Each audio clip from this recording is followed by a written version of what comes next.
प्यारे बच्चों नमस्कार। कैसे हैं आप सभी? मैं हूं आपका दोस्त पवन मुरल और आप सभी का स्वागत करता हूं। कैसे हो आप सब? सबसे पहली बात।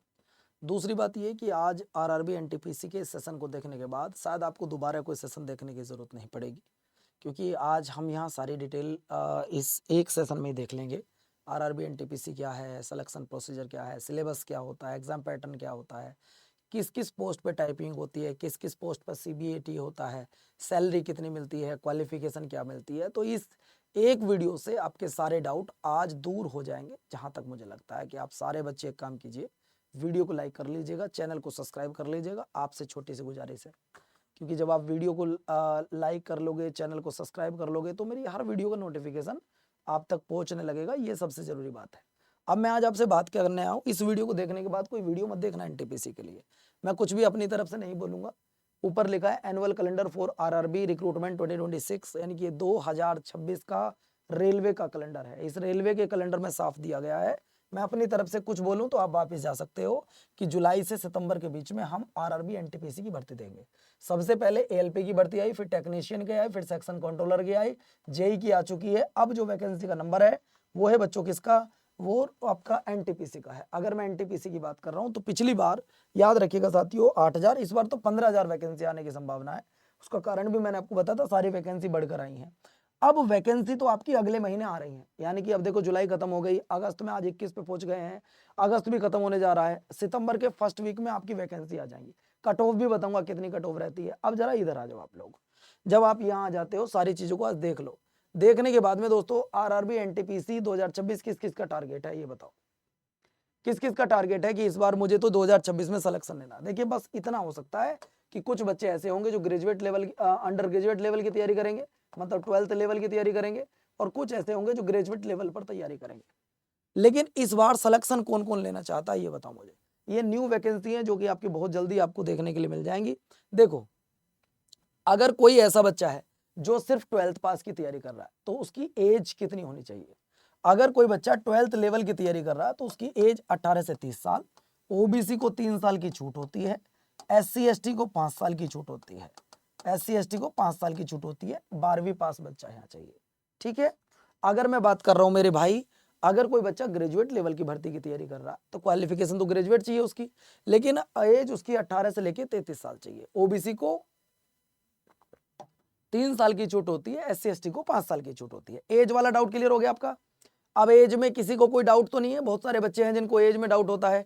एज तो क्लियर है, चलो एज क्लियर हो गई। इसके बाद में अब तुम 12th वाले पे अपना टारगेट बनाओ। ये है 12th लेवल की वैकेंसी, आप टारगेट बना लो। सबसे पहले जूनियर क्लर्क कम टाइपिस्ट, इसमें टाइपिंग होगी। अकाउंट क्लर्क कम टाइपिस्ट, इसमें भी टाइपिंग होगी। ट्रेन क्लर्क जिसे हम लोग टीसी बोलते हैं, इसको सीसीटीसी बोलते हैं, यहाँ टाइपिंग नहीं होती है, विदाउट टाइपिंग होती है दोनों भर्ती। यहां टाइपिंग नहीं होती, यहां टाइपिंग नहीं है। अगर आप 12वीं पास की तैयारी कर रहे हैं तो आपका टारगेट होना चाहिए कि आप मेरे भाई या तो टीसी को टारगेट करेंगे या कमर्शियल कम टिकट क्लर्क को टारगेट करेंगे। Are you ready? 32+ से फॉर्म भर सकते हैं, बिल्कुल भर सकते हो जी।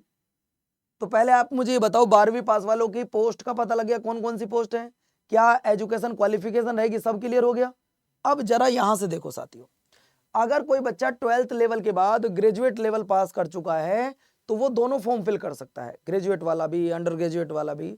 अब 12th पास कौन कौन सी पोस्ट है? Traffic assistant, goods train manager, chief commercial cum ticket supervisor, senior clerk कम टाइपिस्ट, जूनियर अकाउंट कम टाइपिस्ट और स्टेशन मास्टर। अब आप ये सेलेक्ट कर लो कि तुम्हें किस पोस्ट को टारगेट करना है, ठीक है। आप ये बताओ, ये तो 12th वाली पोस्ट है और ये ये 12th वाली है और ये ग्रेजुएट लेवल वाली है।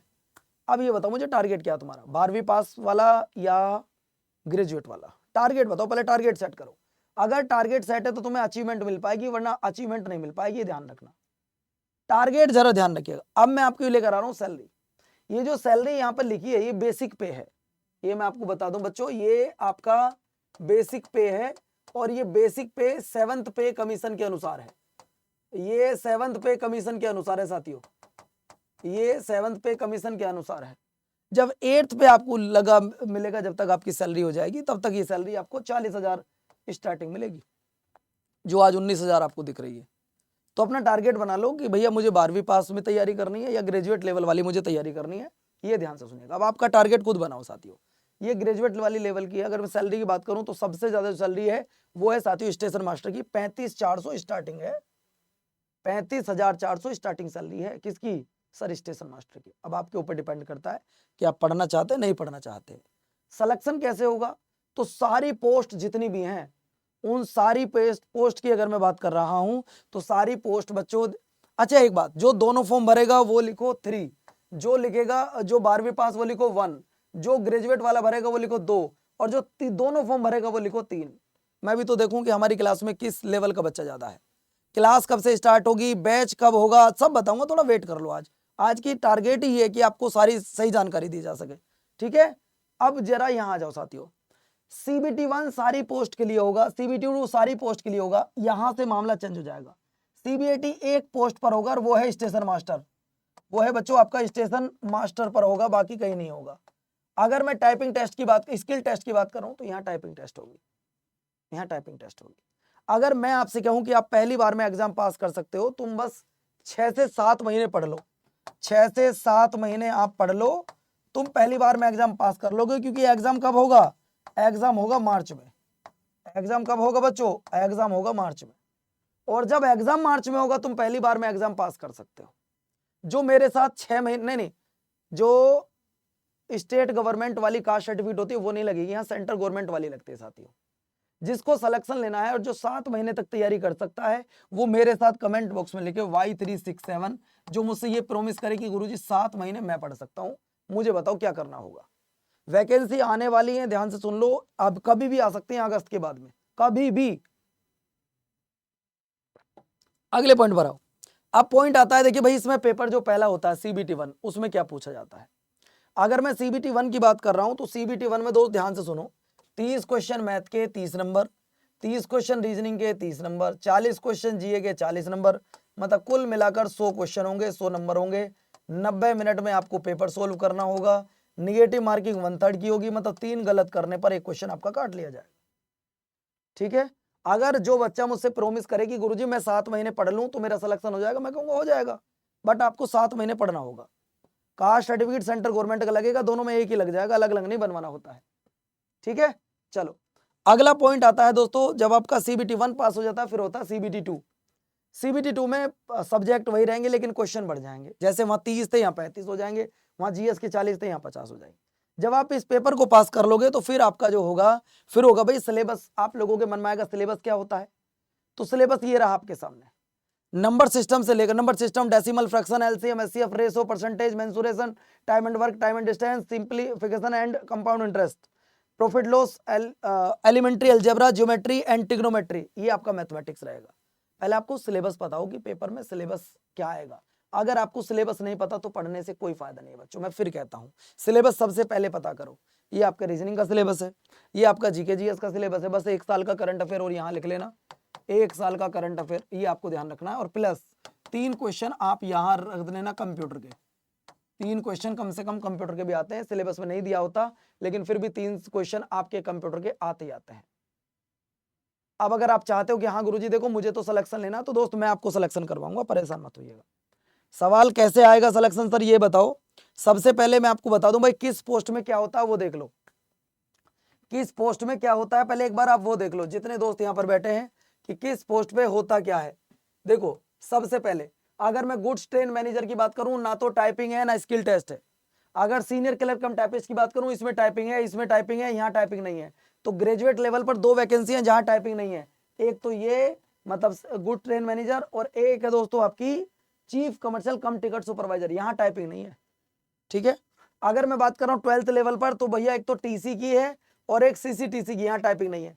तो आप जिस पोस्ट के लिए फॉर्म भर रहे हो पहले आपको पता होना चाहिए कि कहाँ आप, अगर मैं बात कर रहा हूँ पहली वाली की कट ऑफ 70 प्लस रहेगी, बात खत्म।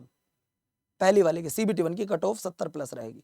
सिलेक्शन लेना चाहते हो तो मेरे साथ आज पढ़ लो, सिलेक्शन हो जाएगा। बार बार एक ही काम करना मुझे अच्छा नहीं लगता है साथियों, रोज रोज एक ही वीडियो बताऊं नहीं, मुझे बिल्कुल अच्छा नहीं लगता है।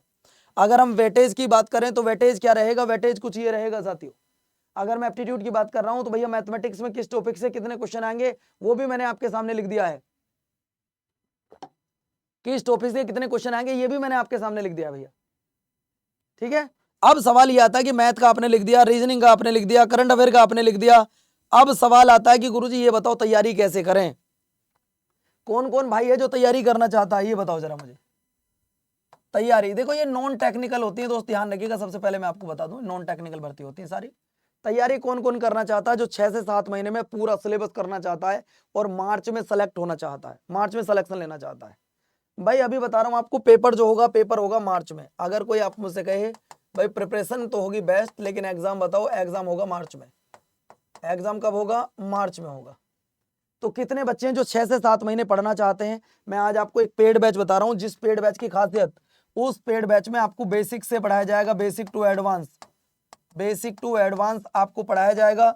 बिल्कुल जीरो लेवल से स्टार्ट करेंगे, जीरो लेवल से स्टार्ट, जीरो लेवल से स्टार्ट होगा, ये भी आप याद रखना, ठीक है। जिसमें आपको लाइव क्लास, जिसमें टेस्ट 3, जिसमें ई बुक, सब कुछ आपको मिल जाएगी। अगर आप जुड़ना चाहते हो तो कमेंट बॉक्स में लिखो Y367।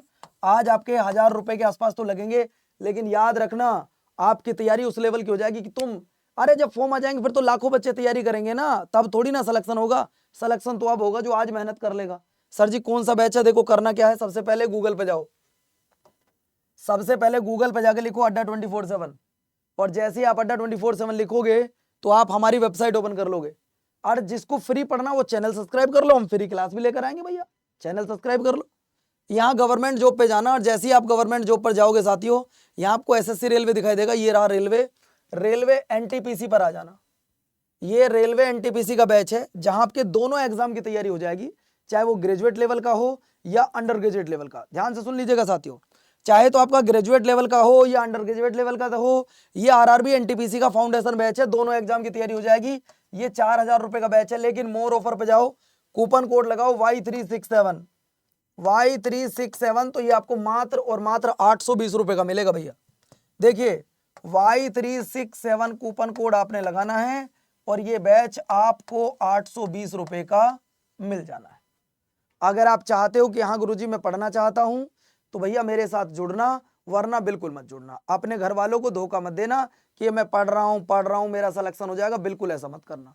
अगर आप लोगों को लगता है कि भाई मैं वास्तविकता इस बार मेहनत करूंगा और सिलेक्शन लेना चाहता हूं, तो आप हमारे इस फाउंडेशन बैच में जुड़ जाना। हम आपके सिलेक्शन की गारंटी लेते हैं, आपको सिलेक्शन दिलाने के लिए जी जान से मेहनत करेंगे। और नहीं, जिसके पास परिवर्तन बैच है वो मत लेना बेटा, उसी से पढ़ो जिसके पास है, जिसके पास नहीं है उसको लेना है। 2 बार बैच नहीं लेना है, एक ही बैच से पढ़ाई करनी है, पुराना है उसी से पढ़ो। अब हमको पैसा कमाना होता हम बोल देते नहीं दूसरा भी लीजिएगा, नहीं, हम धोखा नहीं करते बच्चों, जिसके पास है वो उससे पढ़ो, जिसके पास नहीं है, जिसको सिलेक्शन लेना वो इस बैच के साथ जुड़ सकता है। इस बैच में बेसिक से पढ़ाया जाएगा, basic to advance, basic to advance, इसमें आपको बेसिक टू एडवांस पढ़ाया जाए। ठीक है साथियों, अपना ध्यान रखना, अपनों का ध्यान रखना, खुश रहना, बाकी पढ़ते रहो, सेफ रहो, अपनों का ध्यान रखिएगा। जय हिंद, जय भारत, वंदे मातरम साथियों। फिर मिलेंगे आपसे, कूपन कोड Y367। जय हिंद, जय भारत।